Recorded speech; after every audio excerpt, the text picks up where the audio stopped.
The following clip is from my sit down with a very knowledgeable diehard Leafs fan. We talk everything Habs and Leafs, including all the recent transactions for both teams, and we butt heads on a few different topics, including who now has the better team, how a playoff series would play out, and who has the better general manager. This video is sponsored by High Button Sports, and if you want to see the full sit down, check for the link down in the description. Bonus here. Overall, how do you feel about Kyle Dubas as a general manager? Well, I think the one thing with Dubas is Dubas had to deal with a lot of Lou's problems, that like Lou signing Marlowe to the extra year. Dubas did have to move a first-round pick for that. He gets a higher first-round pick in return for the Kapanen trade. So, I mean, that kind of offsets. And, I mean, a lot of people you see talking like, oh, a team that hasn't won already trading off assets. It's like, well, you're not trading off these guys for nothing, essentially. I mean, you're making room for a team. So, essentially, you trade Kapanen and you get a first-round pick and you clear up cap space for TJ Bruin. Right? So it's not that I don't understand a lot of those comments. Another thing with Dubas too is maybe doesn't get a lot of credit for. It's shown he's trying to adapt. Like he's trying to adapt. Last year he added the backup goalie Kyle Clifford when the team needed it. This year he's added Wayne Simmons. He keeps trying his damnest tied to the defense. Right. Like it's not like he's sitting idle by and just hoping something happens. Tyson Barrie obviously didn't work out. CC was a disaster. He was like almost not even a top 6 defenseman. So he's trying and he's adapting. And like I said, it's a little too early to see what if this year they underachieve and whatnot. We'll see what happens. But I'm not. So if the Leafs happen to miss the playoffs this year, or not win a playoff round, well, yeah, because he has what now? If that would be 3 off seasons, yeah, right. So yeah, I mean, but you can't after 2 off seasons and all that. And I understand people complaining about how he negotiate the contracts. I agree.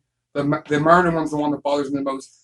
The Nylander one, I don't really think Nylander got the better of Dubas. I mean, Nylander last year scores 31 goals. I know he's done it once, but that was the most recent year. He's still very young. Right. If Nylander does go on to be a 27, 30 goal scorer and get 60, 70 points, then it would be a fair. Yeah, you know what I mean. And I know I brought that up earlier about how Nylander and his agent got the best of Dubas. So the big thing for me was that it seemed like there was a stalemate. And the Habs, you may correct me if I'm wrong, but the Leafs management mentioned that they were okay going into the season without him.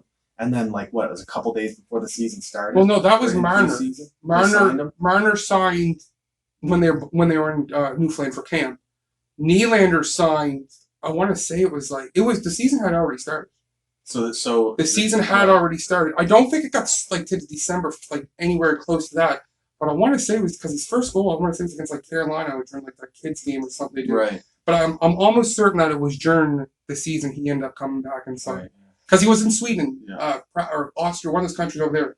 I don't know if it was actually Sweden. He was practicing with another team during, and he flew right over. Yeah. And but Marner, he signed during training camp. For me, Dubas is an interesting case where I don't know if I've ever seen a general manager take over a team with as much elite talent as Dubas was gifted when he took over. Yeah. Now, in his defense, and I know you've told me this, he was part of the Leafs management that brought in these guys and did the scouting, and he ran the AHL team in the Marlies for a long time. So it's not like he came out of nowhere and was gifted this, potentially elite team.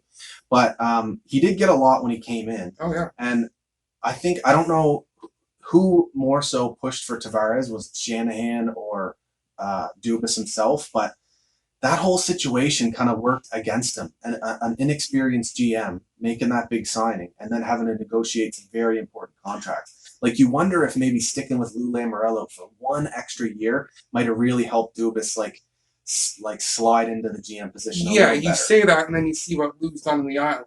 I mean, they're to the point now where they literally have to clear a cap to sign their best player in Brazil.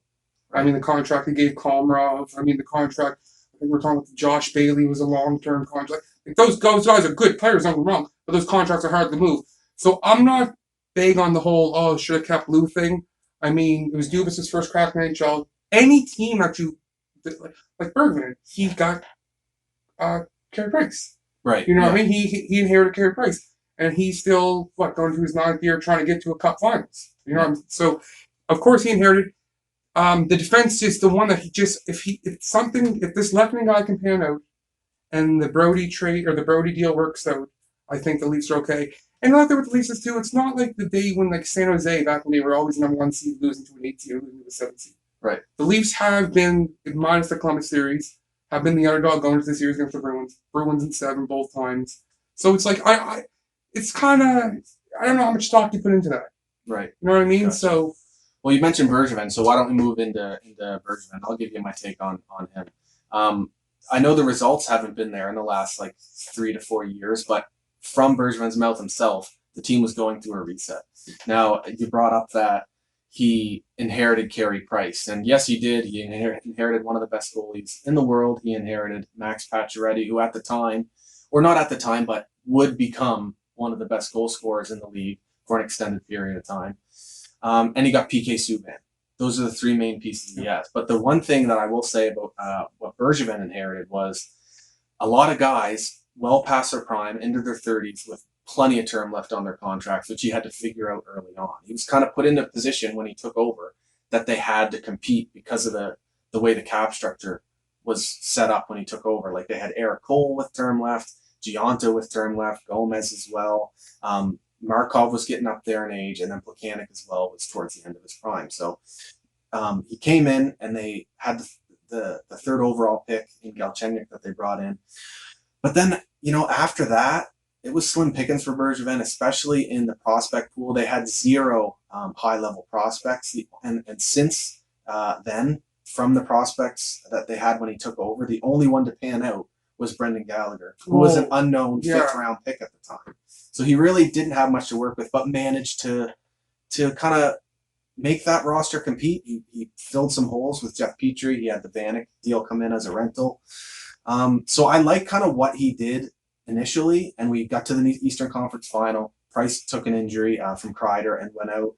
And then since then, he's been retooling, and I've loved his philosophy. I think over time, he's become, I personally think, and the results aren't there, one of the best general managers in the NHL. All around, especially considering the market that he's in, the media pressure that he has to deal with, the fan pressure, plus just his asset management in general. He always comes out net positive in trades and in transactions. He doesn't often ever lose unrestricted free agents for nothing. The ones that he did were Radulov, who was brought in the year prior, which was a great signing, and then Markov, who was 38 years old. And I personally was kind of frustrated with how that Markov situation went down. It led to the mistake with Karl Alzner, signing him long term. But overall, I love what he does, and he does his players favors he's got the respect of the league, he's got the respect of his peer general managers, and he does his players favors on the regular. You look at what he did to Andrew Shaw. There might have been a trade request there, maybe not. He shipped him exactly where he wanted to go, to Chicago. And there's plenty of more stories like that, like recently buying out Alzner, really doing his best to try and trade Charles Hudon. And now with this offseason, how he's locked up the Habs' entire core for the next few years and filled every need that they needed in this offseason. I absolutely love what he does as a general manager. And my problem with Bergman is just the drafting. The draft, like people will say, okay, well we can say, okay, Cole Caulfield, Romanov. We don't know what they are yet. Right. The track record has been absolutely brutal, like just brutal.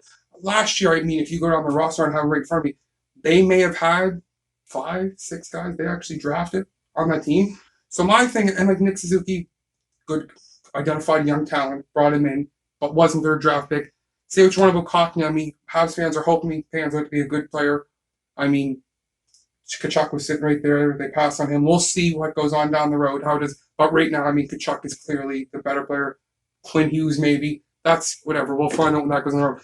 But I just look back at guys like McCarron, Tenorti, just players like that, like the Galchenyuk one. Yeah. Though it's just tough when you go that long and strike out on first-round picks. I understand they weren't top picks. But at some point, some of your later first-round picks, second-round picks, third-round picks, they do have to hit.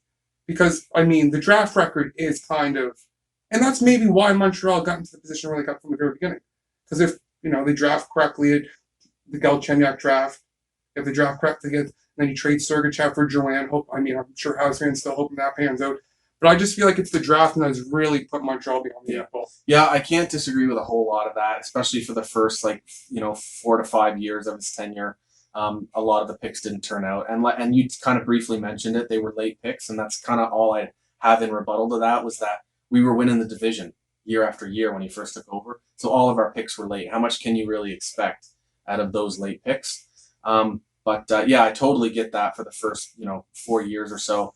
But since then, all the scouts and the experts around the league are saying we have one of the best prospect pools out there. In the top 5 is pretty much the consensus.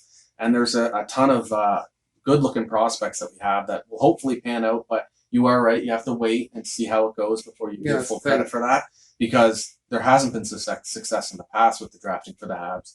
So there has to be. Well, exactly. Where especially where in the first bit they were late picks. A lot of these more recent ones in the last few years have been mid to early round. Mm-hmm. So you got to really hope that they turn out, and Bergevin and Timmins have done. And I'm not going to sit here as a Leafs fan and pat Kyle Dubas on the back until I see what Nick Robertson and Rasmus Sandin as later first round picks turn out to be.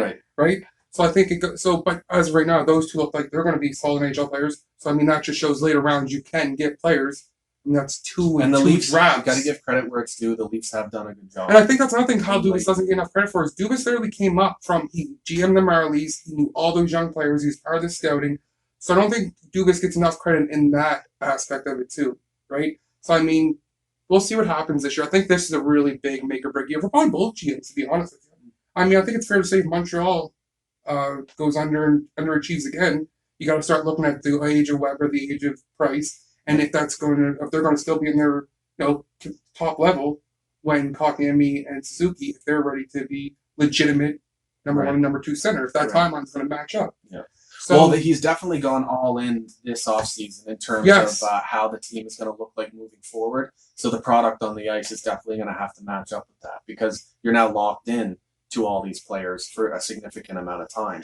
All of them are valuable and very movable, because not many have the no trade clauses and whatnot. But these are the players that he's identified as wanting to be part of the team and the core going forward. And I think he will. So it has to work. Have to at some point make a trade for a legitimate, just a pure goal scorer.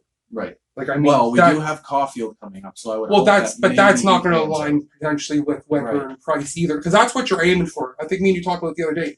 It's probably next 4 years for Montreal? Yeah. You know what I mean? Would you agree with that, 4 or 5 years? Well, yeah, I definitely see a window here, and I don't believe in windows. I don't think Bergevin believes in windows, but I do see a set period of time here in the next 3 to 4 years where the team is going to be expected to compete and go on long runs. The odds will be better. I don't think this window is going to close as soon as that 4 years end, or as whenever Price and Weber are ready to go, because I think they're already kind of planning that ahead of time. That's the other thing I like about Bergevin. He's got a really good outlook into the the short term and the long term. I think he's already planned for Price's departure with Caden Primo. He made a draft, Frederick Dichow, an unknown guy in the 7th round who's looking really good in Europe right now. So he's already kind of planning to solidify that goaltending position. And then with Weber, he's drafting heavy on defensemen. So and you kind of have to. I like that strategy. I think Nashville did it for a while. Draft heavy on defensemen eventually. Nashville hit a home run with them. Yeah, you can use them yourself, or you can use them as trade pieces. That's right. Anyway, we got to get this rivalry back. Yeah, for sure. Yeah, it's been great doing this with you. I hope you guys all enjoyed it, and we'll have Tyler back in at some point, and hopefully we can get some other rival fans in here. Of the other teams in the Atlantic Division as well. People are going to be dying for hockey come January. Dying for hockey.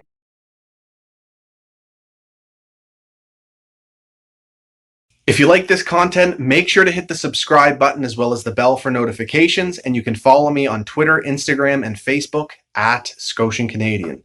Cheers, guys.